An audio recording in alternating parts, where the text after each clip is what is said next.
Hello everyone, AmyR here with Prairie Paper and Ink, and today's cards are part of my Valentine series, and I'm starting off with the UR background that Simon just released, and I have a piece of Schoolhouse red cardstock that I used my anti-static powder tool on, brushed off the excess, and then I just took the background stamp and put it face up on my desk. I was talking in my last video how I will do this from time to time, just depending on my mood.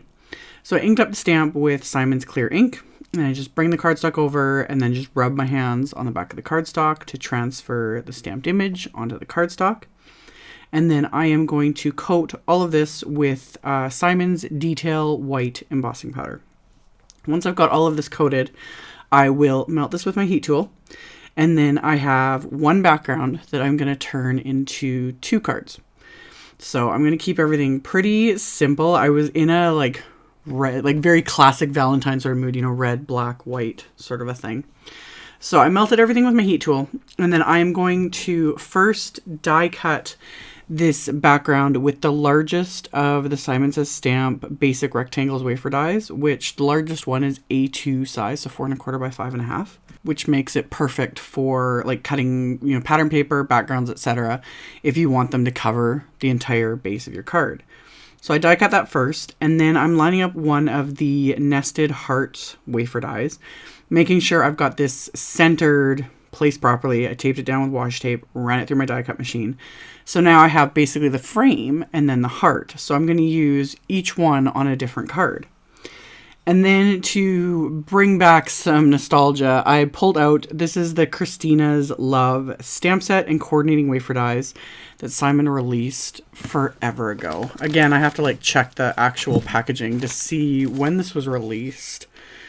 This was 2016, so 3 years ago. This came out a while ago, and it's still one of my favorites. So I die cut the Love word from Simon's Crimson Glitter cardstock. The outline I die cut from Fog cardstock, just to give it a little extra something, because I'm going to actually layer all this on top of white card bases. And then I pulled out some black cardstock, and I'm using the coordinating stamp set, and I'm going to stamp some sentiments from the set with that same clear embossing ink. So I did anti-static powder tool, brushed off the excess. I lined up the stamps I wanted onto acrylic blocks, and then just stamped them along the edges of the cardstock, making sure I was stamping them straight so that I can just trim them with my paper trimmer. And then coated them with the same detail white embossing powder, melted that with my heat tool. Once all that was melted, I can use my just guillotine trimmer here and quickly trim these down into little sentiment strips. So I already knew which sentiments I wanted to use on each card, just kind of planned ahead a little bit and figured out which ones I wanted.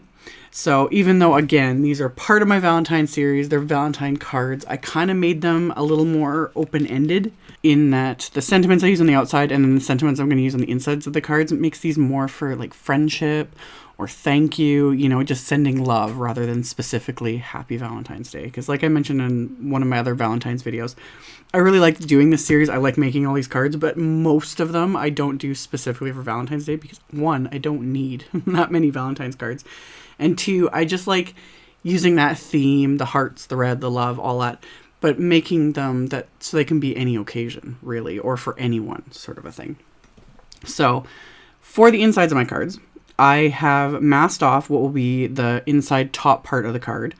Both of these are Simon's heavyweight white cardstock that are cut and scored to be top folding A2 cards. And I've just inked up that same background stamp, the UR background, with Simon's Fog ink. So it doesn't show up on camera very well, but it's such a nice light gray, and it matches the cardstock of the die cut Love word. But it just adds that little extra something on the inside of the card, but it's just, like I said, subtle. But also because I want to stamp a more obvious sentiment on top of this, so I didn't want to take away from that. So I just inked up the stamp with the Fog ink, brought the card base to the stamp, pressed it down with my fingers, and then I can take off the post-it tape and everything's good to go. And then for the extra sentiments, I pulled out another oldie but goodie. This one again was released, same thing, 2017, so not quite as old. All these are still available. I'll have links to everything. But this is the Handwritten Love stamp set. This is another favorite of mine. So I chose a couple sentiments, and this time I'm just lining them up lining them up in my Misty because I wanted to make sure I got, you know, a crisp, perfect stamped image with this. And I am inking up these stamps with Simon's Schoolhouse Red ink. Again, keeping it all matchy-matchy. So lined up the stamps, and I used a different sentiment on each card. So one is more, like I said, a friendship card, and one is more like geared towards thank you. So after the insides were stamped, I can then start assembling the outsides of the card. So for this one card, I'm using just the heart die cut. So I'm going to adhere it to my card base with some Kraft Tacky adhesive. And then once that's adhered into place, I decided that the die cut word and the sentiment, I wanted to pop up with a little bit of dimension. So I just pulled out my thin 3D foam squares, trim them down, and put them on the back of the sentiments, and then that way I can just quickly pop them into place. So I'm going to adhere the die cut sentiment to the first card. So this one will end up saying love you to pieces. And then on the inside it says thank you for being amazing. So got that one adhered.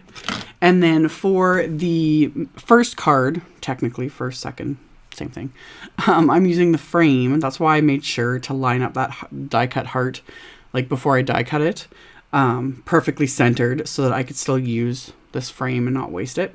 So put the adhesive on this, and then I'm going to adhere this down onto the card base. Once this is adhered, I'm going to pop up that love die cut again with that foam tape. I haven't pressed it down just yet. The one sentiment, I kind of wanted to tuck a little bit of it underneath the frame. So I just kind of lifted it up quickly before the glue had a chance to fully set and dry. So tuck that into place, and then I could press down the sentiment. And then the remaining bit of the sentiment, I'm going to pop up with foam tape as well. So it says, sending you love, hugs, and kisses. And then the inside says, your friendship means the world to me. And then, of course, as a final little bit of bling, I pulled out a bunch of my Studio Katia crystals. I have the Red Hearts crystals, which I always have to pull out. Well, any chance I can use these, I just love them. So they're literally heart-shaped crystals. And then I've got some snow crystals, which are the white ones, onyx, the black crystals.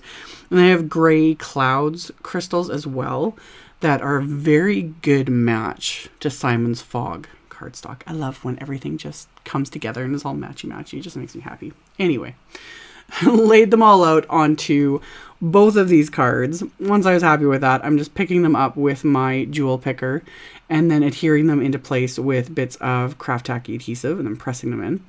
And then once I've got all of these adhered, these cards are complete. So like I mentioned earlier in the video, I will have links to all the supplies I used. Even the older ones, they're still available. This is one of the few times I checked ahead of time to make sure that I'm not posting a video with stuff you can't get anymore. But yeah, I will have a supply list with links to all the supplies used. I will have a link to my blog post and all that info in the description box below the video. So you can check that out below if you are interested. Thank you all so much for watching and subscribing and thumbs upping and commenting. I really appreciate it. And I will see you all very soon in the next video. Bye.